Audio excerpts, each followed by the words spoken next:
चौकीदार बिठा दिया, फिर भी पाल डसने का क्रम नहीं रुक रहा। एक दिन महारानी के सुबह सुबह स्वप्न में दिखाई दिया कि पहाड़ी पे कोई साधु बैठा है और धूनी चल रही है।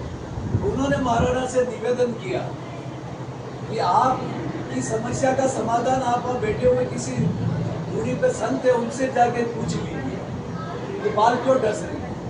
तो महाराणा साहब स्वयं उपस्थित हुए गुरु जी के पास।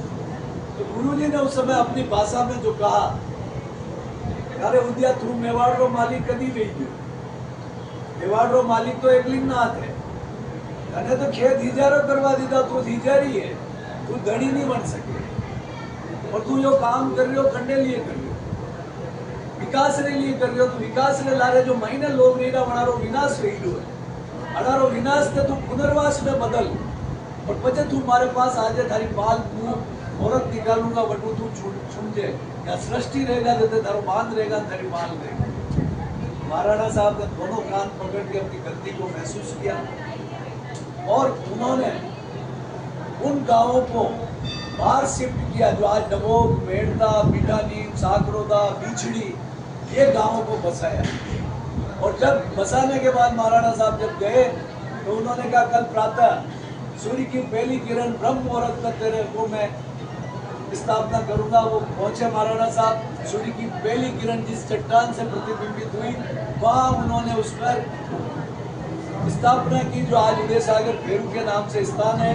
और वहां से वो हाल की नींव वहां से वर्दी चालू की जो टेढ़ी होकर ऊपर जाके वहां से गुरु जी ने कहा जब बस्ती उजड़ गई तब इस पहाड़ी पे रहने का मेरा क्या मकसद है। गुरु जी बेड़च नदी नदी नदी नदी मध्यान इस समय चलते चलते नदी में आ रहे थे, सूर्य की किरण नदी के छोर पर एक पत्थर पे प्रतिबिंबित हो रही थी। उन्होंने उसी समय अभिजीत मुहूर्त में उसको शिव की स्थापना करके और उन्होंने नांदेड़ महादेव जी के नाम का स्थान की स्थापना की। और वहां से 3-4 घंटा रुद्राभिषेक करने के बाद वो वहां से रवाना हुआ सीधे और इस नहारा मंदिर पहाड़ी की चोटी पर आकर गोधूली वेला में उन्होंने अपना चिमटा गाड़ के धूनी को प्रज्वलित किया। ये तीनों स्थान एक दिन में उनके हाथों से स्थापित है और उन्होंने यही साधना की, यही तपस्या की। उसके बाद उन्होंने जीवित समाधि ले ली जो पीछे। उनके बाद में देव रावल की लोहार बाग के बहुत बड़े चमत्कारिक संत हुए जो महाराणा फतेह सिंह जी के गुरु थे, उनकी समाधि भी यही विद्वान है। तो ये वो तपो इसलिए यहाँ पर ना तो दारू चलता है, न मांस चलती है, न गोपा होता है, न भाव होता है। केवल इस पीठ और शक्तिपीठ जो धूनी जो अखंड धूनी चलती रहती है और अखंड हिंगलाज की जोत चलती है, इस जगह में ही चमत्कार है।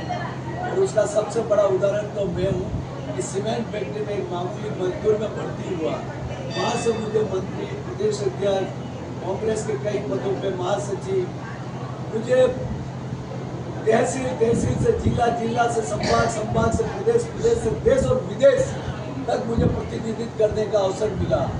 मुझे मजदूर से मंत्री बनने का सौभाग्य मिला। और सबसे बड़ा जीवन का मेरा एक मकसद मां ने जो पूरा किया कि 12 साल से जो सीमेंट फैक्ट्री बंद थी, जहाँ से मैं यहाँ तक पहुँचा था, लेकिन मुझे एक मन में मलाल था कि जिस घर से मैं उठाऊँ मेरा आज घर के भाई भूखे हैं। और वो माँ ने मेरी प्रार्थना सुनी और 12 साल के बाद वापस फैक्ट्री चली और एक प्लांट नहीं 2 प्लांट चल रहे और आज इस क्षेत्र में समृद्धि है।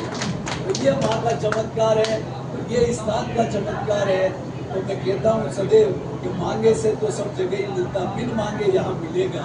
पर भर के ले जाए झोलिया, ले जाने वाला थक जाए पर देने वाला नहीं थकेगा। ये हिंगलाज भैरव भवानी का दरबार है, यहाँ ले जा के लोग थक जाते हैं लेकिन ये कभी नहीं थकते। आइए आज आप सभी इस पाठोत्सव गिरजारोहण समारोह में आप पधारे, सभी लोगों का मैं स्वागत करता हूं। और मैं आप सबसे अपील करता हूं कि महाप्रसादी में प्रसाद ग्रहण करें, माँ का आशीर्वाद लेके पधारे। जय माता दी, जय दुर्गेश्वरी। माता की जय।